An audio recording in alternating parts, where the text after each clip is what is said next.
तो देखो अपन ने प्रीवियस लेक्चर में क्वेश्चन नंबर 11 तक के सॉल्यूशन देख लिया था।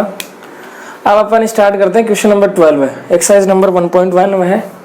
तो देखो क्या क्या क्वेश्चन है अपने पास दे रखा है। क्वेश्चन नंबर 12 में एक सेट दे रखा है, यानी कोई भी अपने पास एक रिलेशन है जो किस पर परिभाषित है, समुच्चय ए पर। अब ए है वो किसका सेट है, सेट ऑफ ऑल ट्राइंगल्स। इसका मतलब क्या है, ट्राइंगल। ट्राइंगल का मतलब अपन जानते हैं क्या, त्रिभुज। यानी सेट इस एक के अंदर कौन आ रहे हैं, सभी त्रिभुज आ रहे हैं। त्रिभुज बहुत सारे हैं, होते हैं ना, समबाहु, समद्विबाहु, विषमबाहु, सही है, स्केलिन, आइसोस्केलस, ये सारे ट्राइंगल इसके अंदर है। राइट एंगल ट्राइंगल यानी समकोण त्रिभुज भी है। यानी ये एक सेट दे रखा है अपने को, किसका, ट्राइंगल्स का। बहुत सारे इसमें क्या है, ट्राइंगल्स है। उसके ऊपर एक रिलेशन डिफाइन है, परिभाषित है एक अपने पास क्या, संबंध। किस प्रकार से है कि T1 और T2 ऑर्डर्ड पे T1 T2 क्या है, यहाँ पे T1 क्या है कि कोई भी एक त्रिभुज अपने पास, T2 क्या है, कोई भी यहाँ से एक दूसरा त्रिभुज। जैसे मान लो ये अपने पास T1 है, ये कोई T2 है, सही है, समझ गए, ऐसे है। तो इन दोनों के बीच में रिलेशन अपने को दे रखा है, क्या है कि T1 एंड T2 क्या है, सिमिलर। सिमिलर का मतलब क्या होता है, समरूप। 10th क्लास पढ़ा होगा समरूप क्या होता है, तो देख लो पहले एक बार समरूप के बारे में समझ लो। सिमिलरिटी, जिसे अपन बोलते हैं क्या, सिमिलरिटी।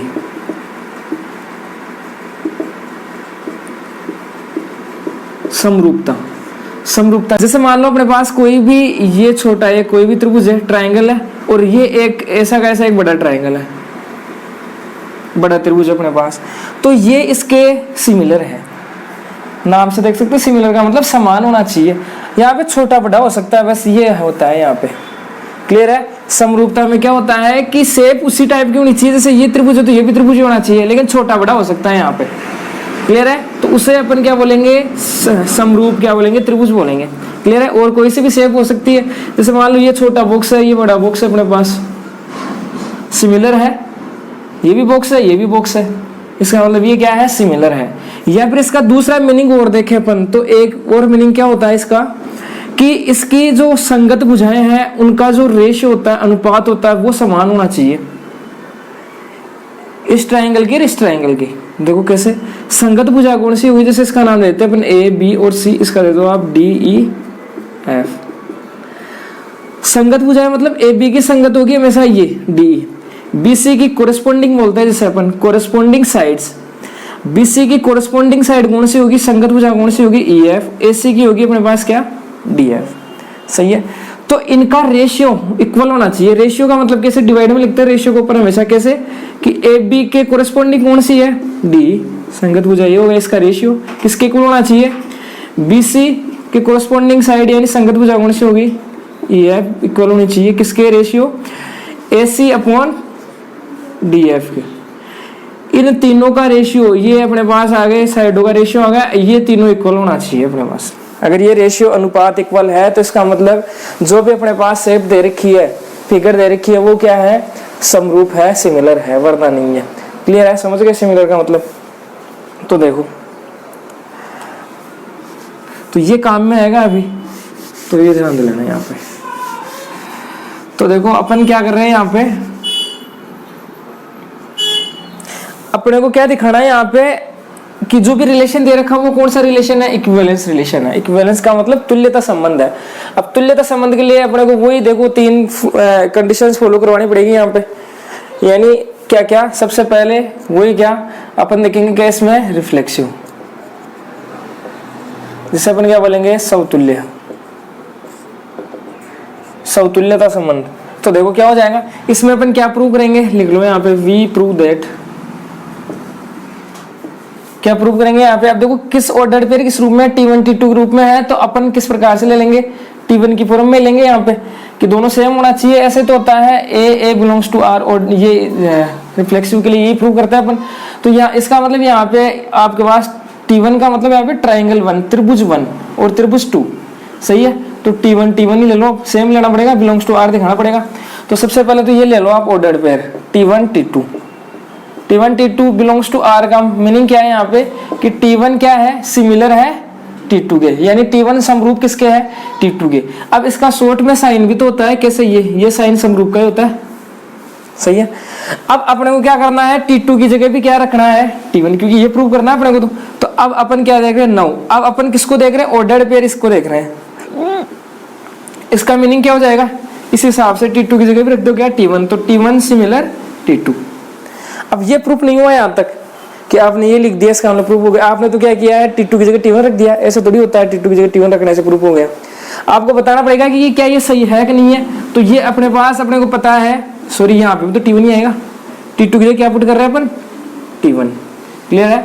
तो T1 क्या है यहाँ पे, सिमिलर टू T1, समरूप है किसके, T1 के। तो यहाँ पे इसका रीजन लिखना पड़ेगा कि ये सही है कि नहीं है। तो अपने को एक बात बताया क्या कि every triangle is similar to itself. अपन लिख सकते हैं क्या यहाँ पे, एवरी ट्राइंगल इज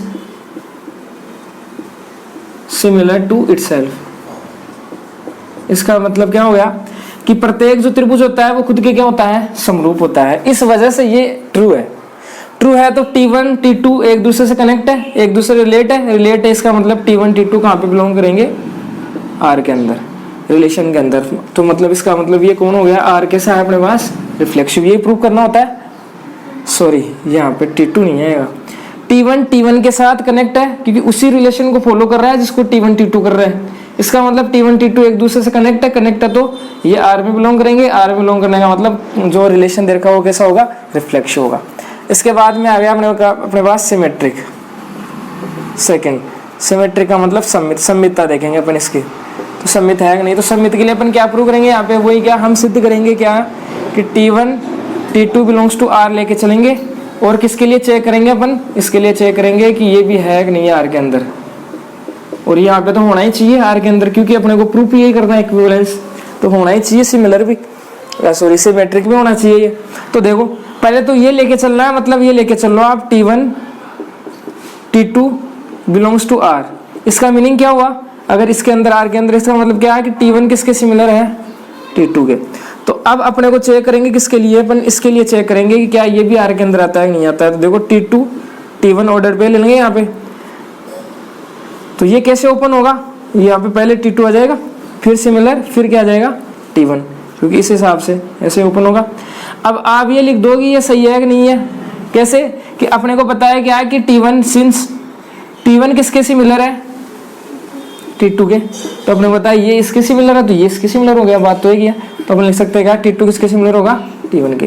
तो इसका मतलब ये सही है, अपने पास कंडीशन दे रखी है वो सही है, मतलब T2 और T1 उसी रिलेशन को फॉलो कर रहे हैं, तो किसके अंदर होंगे, R के अंदर होंगे, ये बिलोंग्स टू R। इसका मतलब क्या, R कैसा है अपने पास, सिमेट्रिक है, यानी सम्मित है। इसके बाद में आता है क्या, ट्रांजिटिव, संक्रामक। संक्रामक के लिए क्या प्रूव करेंगे अपने, यहाँ पे एक और ट्रायंगल मानना पड़ेगा अपने को। तो ये भी लेके चलेंगे और क्या T2 T3 belongs to R लेके चलेंगे, और क्या प्रूव कर देंगे कि T1 T3 किसमें होंगे, R के अंदर होंगे। क्लियर है। तो पहले ये लेके चलेंगे, तो आप यहाँ पे लिख सकते हो क्या कि यहाँ पे जो ऑल ऑफ है T1 T2 और T3 कहाँ पे बिलोंग कर रहे हैं, सेट A के अंदर से। ट्रायंगल त्रिभुज 1 त्रिभुज 2 और त्रिभुज 3, यानी तीसरा त्रिभुज भी किसके अंदर है, सेट A के अंदर से उठा रहे हैं अपन। एक के अंदर बहुत सारे अपने पास ट्रायंगल दे रखे हैं, त्रिभुज दे रखे हैं। तो पहले ये लेके चलना है, तो देखो क्या हो जाएगा, T1 T2 belongs to R का मीनिंग क्या हो जाएगा यहाँ पे कि T1 किसके सिमिलर है, T2 के। और अब लेके चलेंगे अपन next T2 T3 belongs to R, ये भी लेके चलेंगे, तो क्या हो जाएगा यहाँ पे T2 किसके सिमिलर है, T3 के। क्लियर है। इसके बाद में अपन चेक किसके करेंगे, नाउ अपन किसके लिए देख रहे हैं, T1 और T3 के लिए। तो ये अपन चेक करेंगे, तो इस हिसाब से कैसे ओपन होगा ये T1 T3 similar to T3। अब ये सही है कि नहीं है, ये आप लिखो यहाँ पे सिंस, कैसे कि अपने को एक बात बताया क्या कि ऊपर अपने को दे रखा है, ये तो गिवन ही है, T1 T2 के सिमिलर है, एंड अपने पास क्या दे रखा है, T2 किसके सिमिलर है, T3 के। इसका मतलब अपने को बताया कि ये इसके समान है, ये इसके समान, ये T3 के समान है, इसका मतलब T1 और T3 अपने आप ही समान हो गए। क्लियर है। तो ये अपने रीजन लिख दिया। इस वजह से क्या हुआ कि T1 और T3 भी उसी रिलेशन से एक दूसरे से बंधे हुए हैं, कनेक्ट है। इसका मतलब क्या हो जाएगा कि T1 और T3 भी कहाँ पे बिलोंग करेंगे, R के अंदर बिलोंग करेंगे। क्लियर है। अब बिलोंग करेंगे इसका मतलब R कैसा हो गया अपने पास, ट्रांजिटिव हो गया। अब ट्रांजिटिव हो गया तो अपन लिख देंगे क्या लास्ट में, क्या कि ये क्या है, समतुल्य भी है, सममित भी है, संक्रामक भी है। इस वजह से ये क्या है अपने पास, कौन सा रिलेशन है, इक्विवेलेंस रिलेशन है, तुल्यता संबंध है। क्लियर है। इसके बाद में देखो क्या दे रखा है अपने को,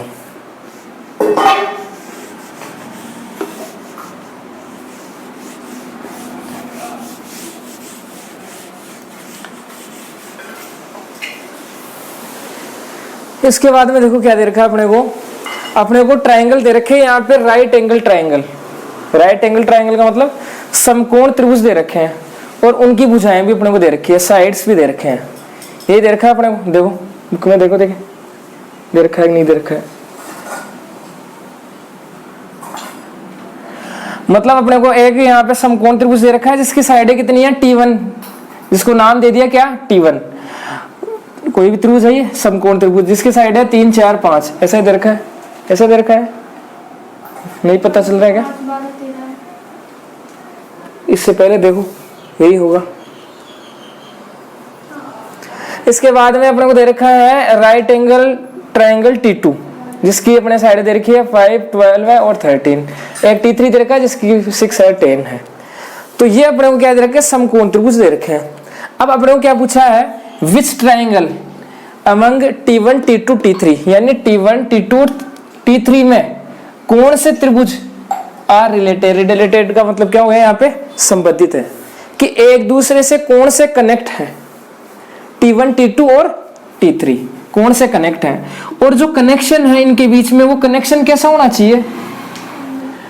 कनेक्शन तो यही दे रखा है, अरे कनेक्ट तो है लेकिन कनेक्ट कैसे हैं, जुड़े हुए हैं तो है, कैसे जुड़े हुए हैं, लेकिन T1 और T2 क्या होने चाहिए, या तो ये सिमिलर होना चाहिए, या फिर T2 अगर T3 से कनेक्ट है तो इसका मतलब वो भी सिमिलर होना चाहिए। अगर T1 T3 से है तो T1 किसके सिमिलर होना चाहिए, T3 के। तो अपन इनमें से ये चेक कर लेंगे कि ये कंडीशन या तो ये T1 T2 के सिमिलर है या फिर कौन सा इनमें से सिमिलर है, तो वो अपने को लिखना है। तो अपन जैसे मान लो ये सिमिलर रहता है T1 T3, तो अपन क्या लिख देंगे यहाँ पे लास्ट में कि यही तो पूछा है विच ट्रायंगल अमंग, कि इनमें से कौन से ट्रायंगल एक दूसरे से कनेक्ट है, रिलेटेड है। तो अपन लास्ट में लिख देंगे कि T1 और T3 एक दूसरे से क्या है, रिलेटेड है। क्लियर है। तो अपन चेक करेंगे अब ऐसे कैसे पता चलेगा, तो देखो चेक कैसे करें। अब ये अपने पास दे रखे हैं 3 4 5 T1 है, T2 है 5 12 और 13 है। इसके बाद में अपने को दे रखा है T3 क्या 6 8 और 10 ये है। अब कैसे चेक करें कि ये इसके सिमिलर है कि नहीं है। अब दिखने में तो सेम दिख रहे हैं, यहाँ से वो नहीं बता सकते कि दिखने में सेम दिख रहे हैं, इसका मतलब ये इसके सिमिलर है। क्लियर है। तो यहाँ पे कैसे अपन ने बताया था, अभी देखा था कि कैसे प्रूव करते हैं सिमिलर। सिमिलर अपन ऐसे देख सकते हैं क्या कि इसके जो कोरस्पोंडिंग साइडें हैं, अगर इसको अगर अपन देख रहे हैं, सिमिलर देख रहे हैं कि T1 और T2 एक दूसरे से रिलेटेड कब होंगे, जब वो क्या होंगे, सिमिलर होंगे। ये जो रिलेशन दे रखा है उसको फॉलो करेंगे तभी होंगे। तो अब सिमिलर की कंडीशन अपने को बताया, सिमिलरिटी क्या होती है, सिमिलरिटी कि इन साइड्स का जो रेशियो है, कोरिस्पोंडिंग साइड संगत भुजाओं का जो अनुपात वो कैसा आना चाहिए, समान आना चाहिए, इक्वल आना चाहिए। तो देखो पहले इसको चेक करते हैं अपन T1 और T2 को, इसका कनेक्शन देखते हैं कि ये एक दूसरे से कनेक्ट है कि नहीं है, रिलेट है कि नहीं है। तो देखो इसकी कोरिस्पोंडिंग साइड ये होगी 3/5 is equal to 4/12 is equal to 5/13। तो बताओ इनको रेशियो समान है क्या सभी का, नहीं है। इसको डिवाइड करोगे लगाएगा, इसको डिवाइड करोगे लगाएगा, इसका डिवाइड करोगे लगाएगा, तीनों इक्वल कभी नहीं आएंगे, नहीं आएंगे। इसका मतलब क्या हुआ कि T1 और T2 एक दूसरे से रिलेटेड नहीं है। क्लियर है। तो अब नेक्स्ट चेक करते हैं कि इसका T2 और T3 को चेक करते हैं। तो T2 T3 को देखो क्या हो जाएगा, इसका रेशियो हो जाएगा 5.6 कोरिस्पोंडिंग साइड्स का रेशियो, और क्या हो जाएगा 12/8, और हो जाएगा अपने पास क्या 13/10। तो देखो यहाँ पे भी आप डिवाइड करोगे तो अलग अलग ही आएगा, मतलब इक्वल नहीं आएगा इनका जो रेशियो है वो साइड्स का। क्लियर है। तो ये भी इसका मतलब क्या हुआ कि T2 और T3 एक दूसरे से क्या है, कनेक्ट नहीं है यहाँ पे। इसके बाद में इसको चेक कर सकते हैं। तो अपन देख रहे हैं इसको T1 और T3 को। तो देखो इसकी साइड है अपने पास 3 है, इसकी कोरिस्पोंडिंग कौन सी हो गई 6, तो 3/6 हो गया। इसका क्या है 4 है, तो इसकी साइड क्या है 8। 5 की कोरिस्पोंडिंग कितना है 10। तो बताओ सभी का रेशियो एक ही है क्या 1/2। इसको सोल्व करोगे 1/2 1/2 1/2, तो तो इसका मतलब क्या हुआ कि जो अपने पास साइडों का रेशियो क्या है, कोरिस्पोंडिंग साइडों का रेशियो कैसे है, इक्वल है। इक्वल है इसका मतलब क्या हुआ कि T1 और T3 किस क्या हो गए, एक दूसरे के सिमिलर हो गए। सिमिलर का मतलब क्या हुआ कि T1 और T3 अपने पास क्या है, एक दूसरे से क्या है, रिलेटेड है। यही तो पूछा अपने को, कौन सा ट्रायंगल यहाँ पे रिलेटेड है। तो आप यहाँ पे क्या ले सकते हो, क्या कि the ratio of corresponding sides of triangle T1 and T3 are same. इसका मतलब क्या हुआ कि त्रिभुज T1 और T3 के जो संगत भुजाओं का अनुपात वो क्या है, समान है। इस वजह से क्या है, T1 किसके सिमिलर है, T3 के। ये लिखना पड़ेगा अपने को रीजन इसका। इस वजह से आप लास्ट में लिख दो कि T1 और T3 एक दूसरे से क्या है, संबंधित है, कनेक्टेड है। क्लियर है।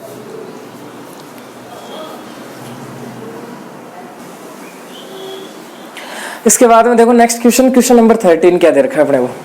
एक सेट दे रखा है ए, यानी समुच्चय ए पर परिभाषित अपने पास कोई भी रिलेशन है ये। तो सेट ए यहाँ पर है क्या, सेट ए यहाँ पे क्या, सेट ऑफ पॉलीगन्स, यानी सेट ए के अंदर कौन है,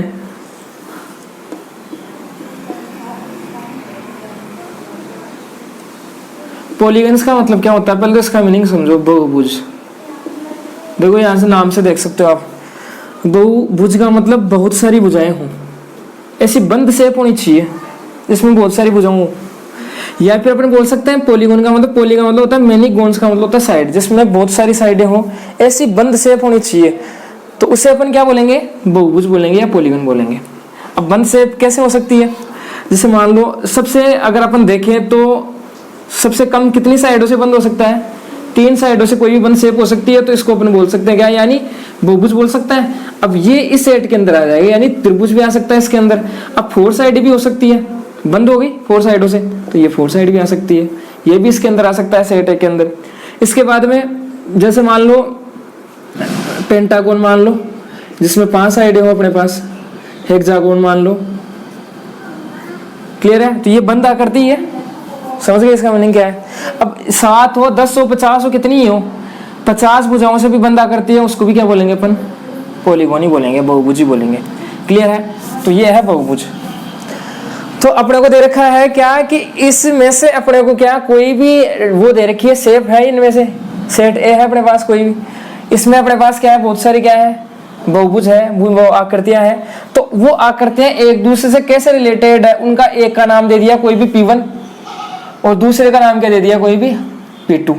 कोई भी 2 भुजाएं हैं, इन दोनों भुजाओं कोई भी अपने पास क्या है, 2 क्या है, आकृति है, या अपन बोल सकते हैं बहुभुज है अपने पास।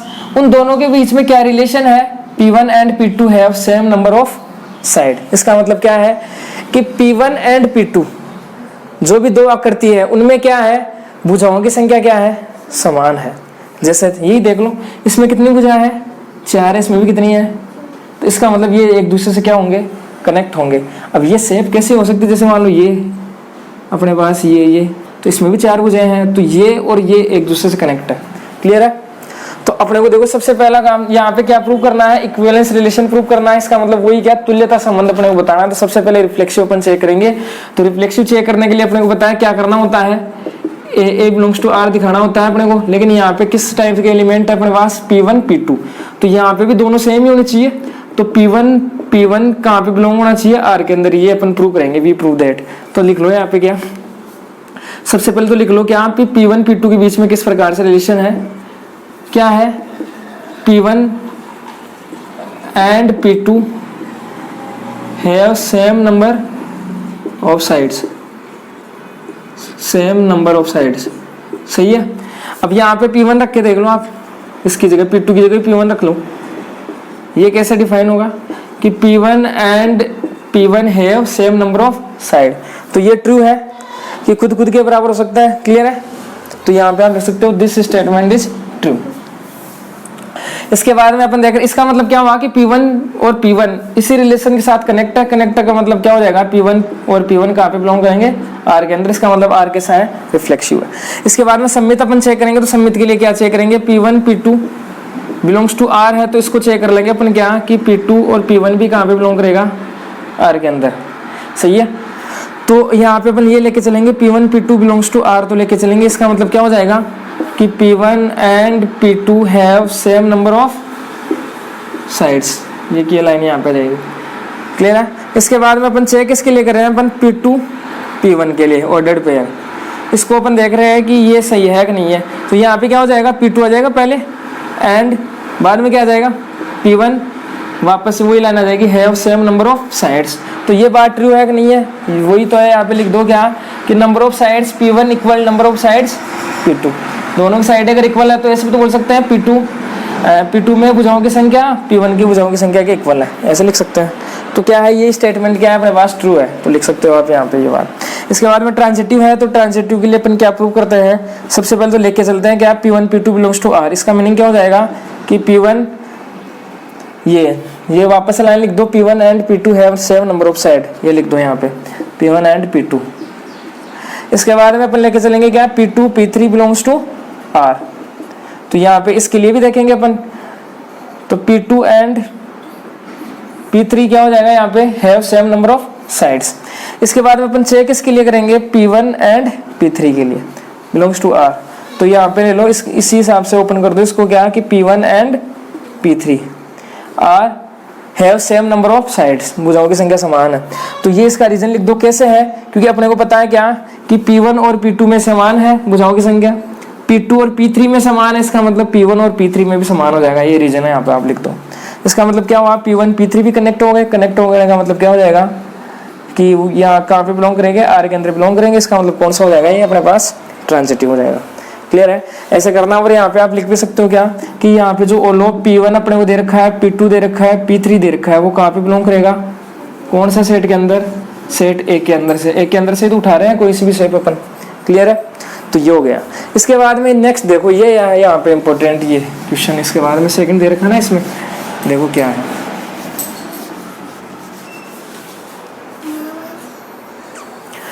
क्या दे रखा है, what is set of all elements in A, यानी ए के ए सेट अपने पास कोई भी, जैसे ये अपने पास था अभी ए सेट, ये सेट अपने पास है ए, इसके अंदर एलिमेंट, एलिमेंट किस टाइप के है अपने पास, पोलिनोमियल सॉरी पॉलीगन है अपने पास, बहुभुज है। इस सेट ए के अंदर एलिमेंट किस टाइप के हैं, पॉलीगन का मतलब अपने पास बहुत सारी आकृतियां करने का मतलब बोल सकते हैं अपन, बहुत सारी आकृतियां इसमें बनी हुई है। तो ये अपने को सेट ए दे रखा है, तो व्हाट इज द सेट, इसका मतलब अपने को बताना है इस सेट के अंदर से कौन या फिर क्या है ना, कौन से ऐसे एलिमेंट है जो रिलेटेड है, यानी एक दूसरे से कनेक्ट है। किससे कनेक्ट है, राइट एंगल ट्राइंगल, कि एक त्रिभुज से कनेक्ट है, ऐसे अपने को बताना है इस सेट के अंदर कौन कौन है ऐसे। क्लियर है, इसके अंदर देखा जाए तो अनंत इसके अंदर क्या है, पॉलीगन्स है, बहुभुज है। तो उन अपने को बुझाए वो बतानी है, ऐसे इसमें से आकृतियां बतानी है अपने को कि कौन कौन सी इसमें पॉलीगन ऐसे होंगे जो किससे कनेक्ट है, राइट एंगल ट्राइंगल से। किससे कनेक्ट है, एक त्रिभुज से कनेक्ट है। क्लियर है, तो इस सेट के अंदर से ऐसे अपने को पॉलीगन्स बताने हैं। क्लियर है, अब देखो कैसे कनेक्ट है, कंडीशन अगर ये फॉलो होती है यहाँ पे, कौन सी, ये वाली रिलेशन, तो ये इनके बीच में, इसके बीच में रिलेशन क्या होगा, ये तो सेट है अपने पास ए जिसके अंदर एलिमेंट है, और ये क्या है अपने पास राइट एंगल ट्राइंगल है जिसकी भुजाएं कितनी है, 3 4 और 5, ये साइड की लेंथ दे रखी है अपने को। क्लियर है, और ये है अपने पास ट्राइंगल टी। तो ये और ये इस ट्राइंगल और इस सेट के एलिमेंटों के बीच में रिलेशन अगर ये सेटिस्फाइड होता है, ये कंडीशन अपने पास अगर फॉलो होती है, तो इसका मतलब क्या हो जाएंगे फिर वो, इसमें से अपन देख लेंगे ऐसे आकृति कौन कौन सी है। तो मतलब क्या इस बार क्या, इधर तो अपने पास ट्राइंगल टी है, हम बोल सकते हैं इस रिलेशन के अंदर देखे तो, और P1 P2 का मतलब एक वही तो है, पॉलीगन ही तो है, तो पॉलीगन का नाम तो चेंज भी कर सकते हैं अपन।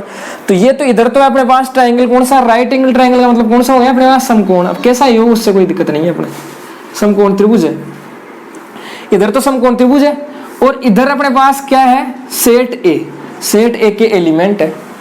तो अगर अपने पास ट्राइंगल और सेट ए के अंदर ये रिलेशन ये फॉलो होता है, कंडीशन क्या कि सेम नंबर ऑफ साइड, साइडों की संख्या कैसी होनी चाहिए, समान होनी चाहिए। तो बताओ इसमें साइडें कितनी है, 3 ही तो है, 1 2 और 3 साइडों से बंद आकृति को अपन त्रिभुज बोलता है। क्लियर है, तो 3 इसमें भुजाएं हैं, तो इसके अंदर ऐसी आप आकृतियां देखो जिसमें साइडें कितनी होनी चाहिए, 3 ही होनी चाहिए। तो इसका मतलब 3 साइड वाले इसमें शेप है वो कौन सी होगी, कौन सा पॉलीगन होगा, त्रिभुज ही होगा, ट्रायंगल ही होगा। बात समझ में आ गई यहाँ पे। अब यहाँ पे अपने को देखो ये समकोण से और ये राइट एंगल ट्रायंगल से कोई मतलब नहीं है, क्योंकि अपने को तो क्या रिलेशन कैसा होना चाहिए कि इसके अंदर भुजाओं की संख्या, इसके अंदर भुजाओं की संख्या वो इक्वल होनी चाहिए। तो ऐसी शेप अपने को देखनी है किसके अंदर से, सेट ए के अंदर से, यही बोलना है इसमें। तो ऐसे अपने को इसमें पॉलीगन्स के सेट बताना अपने को यहाँ पे। ये तो पूछा है what is the set of elements in A के अंदर से अपने पास एलिमेंट को क्या बताना है, सेट बताना है कि ऐसा कौन सा सेट आएगा जो क्या है इसके इस समकोण त्रिभुज से क्या है, रिलेट है, कनेक्ट है। तो अपन ने देख लिया क्या, इस सेट ए के अंदर कौन होगा, कौन आएंगे, सारे त्रिभुज आ जाएंगे, सारे त्रिभुज इससे कनेक्ट होंगे, क्योंकि त्रिभुज में तीनों भुजाओं, इसमें भी 3 भुजाएं होगी त्रिभुज के अंदर 3 भुजाएं होती है, तो एक दूसरे से कनेक्ट हो जाएंगे, रिलेशन फॉलो हो जाएगा वहां वाला वो।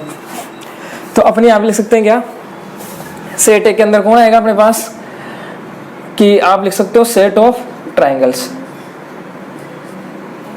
क्लियर है, सेट यही बताना था अपने को कौन सा सेट आएगा। तो अपन बता सकते हैं कि सेट ऑफ ट्रायंगल्स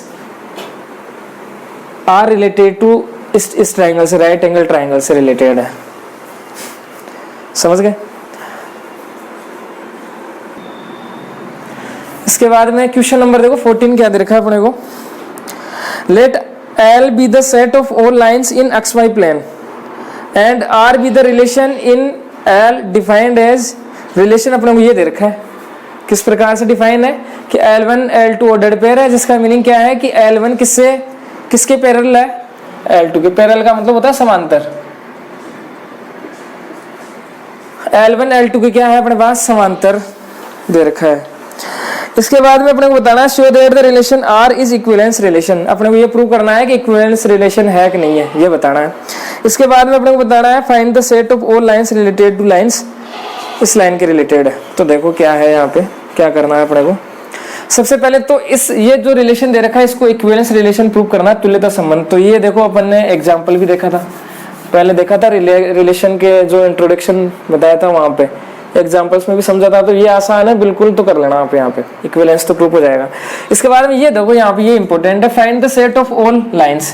इसका मतलब क्या है कि आपको सभी लाइनों का क्या बताना है, एक सेट बताना है। अब वो सेट कैसा होना चाहिए, रिलेटेड होना चाहिए, यानी संबंधित, यानी कनेक्ट होना चाहिए किससे, इस लाइन से। इस लाइन की, ये अपने पास एक लाइन है, इस लाइन से जो सभी लाइनों का सेट होगा वो क्या होना चाहिए, कनेक्ट होना चाहिए। क्लियर है। तो ऐसा अपने को सेट फाइंड आउट करना है। अब यहाँ पे अपने को दे रखा है क्या कि जो सेट दे रखा है वो क्या है, इसमें एक्स वाई प्लेन के अंदर बहुत सारी लाइनों का सेट है।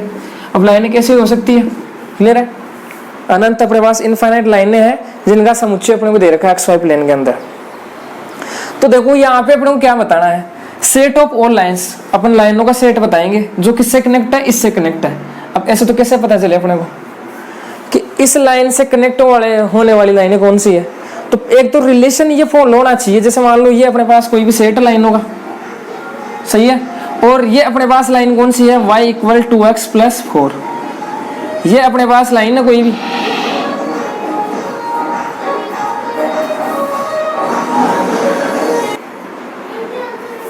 तो इसका मतलब क्या हो जाएगा, ये अपने पास लाइन दे रखी है। अब इधर अपने को ऐसा लाइनों का समुच्चय बताना है जो इससे कनेक्ट हो। अब रिलेशन कैसा होना चाहिए, कनेक्ट किस प्रकार से होनी चाहिए, लाइनें होनी चाहिए हमेशा पैरेलल। ये लाइन और इस इधर जो भी आप लाइन लोगे वो कैसी होनी चाहिए, पैरेलल होनी चाहिए। जैसे मान लो ये आप लाइन लेते हो कोई भी, इसके अंदर कोई भी लाइन मान लेना, ये आप लाइन लेते हो, ये लाइन है, ये लाइन है, तो ये लाइन और ये लाइन, जैसे मान लो ये लाइन ऐसे गुजर रही है, ये भी लाइन ऐसे आ रही है, इसका मतलब ये दोनों लाइनें कैसी है, समांतर। ये इनके बीच कनेक्शन होना ही चाहिए। तो इनका अपने को एक सेट बताना है कि वो सेट ऐसा कौन सा होगा। तो देखो अपने को बताया कि जब भी दो लाइनें सेम होती है तब जो उनका ढाल होता है ना वो हमेशा क्या होता है, इक्वल होता है। यानी अपन ये यहाँ पे ये प्रूव कर दें कि अपने पास अगर दोनों लाइनों का, ये लाइन और यहाँ पे ये लाइन, कोई सी भी लाइन हो सकती है, इन दोनों का अगर ढाल समान है, इसका मतलब वो हमेशा लाइनें कैसी होगी, समांतर। ये 11th क्लास में टॉपिक है लाइन वाला, स्ट्रेट लाइंस, उसमें ये बताया गया है वहाँ पे क्या कि जब भी अपने पास क्या, या ऐसा समझ लो, अब ढाल क्या होता है, ढाल का मतलब स्लोप। स्लोप कैसे, जैसे मान लो ये अपने पास है, ये प्लेन है और ये लाइन जा रही है, मतलब ये यहाँ से कितना एंगल बनाती है उसको अपन बोलते हैं ढाल या फिर क्या, स्लोप। तो अगर इस लाइन का स्लोप और इस लाइन का स्लोप, स्लोप का मतलब ढाल, ये और ये अगर बराबर है, इसका मतलब ये दोनों लाइनें कैसी होगी, पैरेलल लाइनें होंगी, समांतर लाइनें होगी। अब ढाल को अपन एम से भी डिनोट करते हैं, जो क्या होता है एम इक्वल टेन थीटा, यानी जब यहाँ पे थीटा दे रखा होता है उससे अपन एम निकाल लेते हैं। यहाँ पे ये भी क्या है, थीटा है, तो यहाँ से भी एम निकाल लेंगे। इसका मतलब क्या हुआ कि m1 m2 के अगर इक्वल है तो लाइनें कैसी होंगी, समांतर होगी। तो देखो यहाँ से ये लाइन की इक्वेशन तो एक की तो दे रखी है अपने को, y इक्वल क्या 2x + 4। तो लाइन की इक्वेशन होती है ना, कोई भी लाइन है उसको अपन इस प्रकार से रिप्रेजेंट कर सकते हैं, y इक्वल mx + c। कोई भी लाइन दे रखी है अपने को, अगर उसकी इक्वेशन लिखनी हो तो आप ऐसे लिख सकते हो y इक्वल mx + c। ये लाइन की इक्वेशन होती है अपने पास, क्लियर है। तो अगर देखो यहाँ से अगर कंपेयर करें इसको, तो यहाँ पे ढाल कितना है इसका, m को बोलते हैं अपन ढाल या स्लोप। स्लोप कितना है यहाँ पे 2। अगर इसका भी स्लोप 2 हो जाए, इस लाइन का भी स्लोप, तो ये दोनों लाइनें कैसी हो जाएंगी, समांतर हो जाएंगी, पैरेलल हो जाएगी। तो कहने का मतलब इस लाइन की अगर इक्वेशन की बात करें तो अपने को पता नहीं है यहाँ पे, तो क्या होगी इसकी equation y equal mx + c। अगर अपन यहाँ पे अपन क्या ले लें, इफ m इक्वल क्या ले लें अपन 2। अब c का मतलब क्या है, यहाँ पे इंटरसेप्ट बोलते हैं, अंतर्गत, जो ऊपर नीचे कहीं पे भी हो सकता है, c की वैल्यू फिक्स नहीं होती है। जैसे यहाँ पे 4 है, यहाँ पे कुछ अलग भी हो सकती है c की वैल्यू। ये y फिक्स है, x फिक्स है यहाँ पे, क्लियर है। तो यहाँ पे m की वैल्यू अगर 2 हो जाती है, अगर अपन ले लेते हैं, इसका मतलब क्या हो जाएगा, इसका स्लोप क्या हो जाएगा, इक्वल हो जाएगा। इक्वल होने का मतलब ये दोनों कैसे हो जाएंगे, समांतर। इसका मतलब क्या हुआ, अब ये कोई भी जैसे मान लो सेट मान लो, अब इसके अंदर तो बहुत सारी लाइनें हैं, तो अगर इन सभी लाइनों का स्लोप अगर 2 आता है, इसका मतलब ये सभी लाइनों का एक समुच्चय हो जाएगा और ये एक लाइन हो जाएगी अपने जो अपने पास दे रखी है। ये दोनों ये एक दूसरे से क्या हो जाएगी, कनेक्ट हो जाएगी, रिलेट हो जाएगी। ये अपने को बताना है कि ये संबंधित है तो फिर वो सेट कौन सा है। तो अपन क्या लिखेंगे यहाँ पे कि यानी सेट कौन सा होगा, वो सेट अपने पास, कि सेट अपने पास होगा क्या,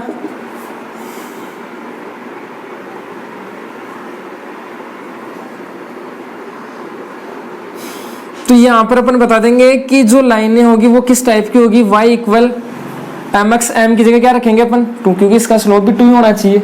तो 2 यहाँ पे x फिक्स है प्लस c की वैल्यू कुछ भी हो सकती है।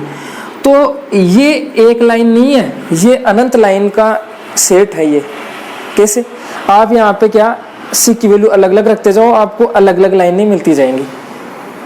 क्लियर है बात।